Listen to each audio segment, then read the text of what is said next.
Pessoal, vou exemplificar melhor para vocês como é que funciona o markup de uma forma mais detalhada. Então vamos lá, vamos supor que você tem um custo de aquisição de uma mercadoria e esse custo resultou no valor de R$ 100. Beleza. Vamos a um exemplo que você deseja ter uma margem de lucro de 30%. Como é que o markup funciona? Funciona mais ou menos o seguinte, que é o quê? Que é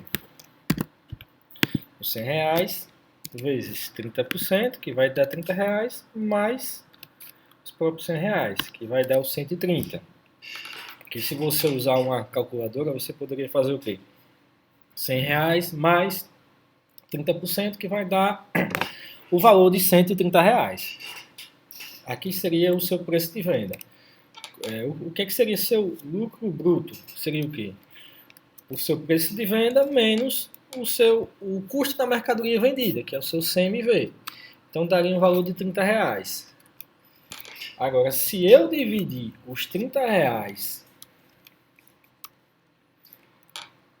pelo preço de venda, que é o lucro bruto dividido pelo preço de venda, ele vai representar apenas 23,08%. Por que isso? Porque a gente está fazendo, achando esse percentual pelo preço de venda e não pelo custo. Se a gente só vai dar os 30% se a gente fizesse da seguinte forma: R$ 30 dividido pelo custo. Em cima do custo, ele representa 30%, mas se a gente for avaliar pelo preço de venda, ele representa apenas 23%.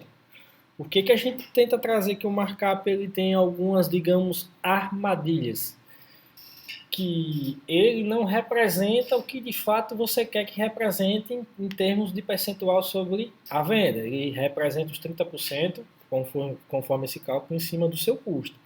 Então, o que a gente tenta passar de algumas situações externas que podem influenciar bastante no seu resultado, no seu lucro, que é o quê? Que digamos, o seu imposto ele vai incidir pelo seu preço de venda, digamos, a sua taxa de cartão de crédito vai incidir sobre o seu preço de venda. Então, quando você pensa assim, eu estou colocando 30%, mas eu sei que, hipoteticamente, eu tenho 5% de imposto, eu tenho 3% de taxa de cartão, então esses 30% vai dar 22%. Então, se você pensar dessa forma, você vai acabar se equivocando e o percentual de margem que você imaginaria ter vai ser muito menor do que realmente é. Então, se a gente colocasse aqui, imaginando que tivesse 5% de imposto, hipoteticamente, 3% de taxa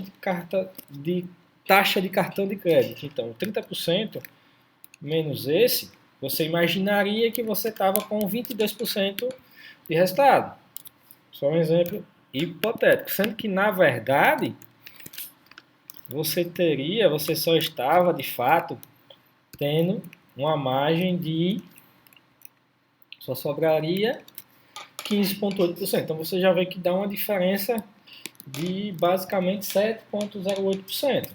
Então você pode ver que isso aí, a depender do que o imposto representa na sua venda, a taxa de cartão de crédito, algumas outras taxas, tal como uma taxa de entrega que você tem de um determinado produto. Então você pode montar um preço de forma equivocada e aí você pensar que está tendo uma margem de lucro e essa margem ser muito inferior à sua expectativa que seja. Então, assim, a gente busca sempre trazer qual resultado que o markup traz sobre o seu preço de venda. O que a gente tenta dizer que não existe, digamos, o certo é markup, o certo é margem, mas assim, da forma que você utilizar, você observe qual o resultado efetivo que ele vai trazer para o seu negócio, para o seu preço de venda.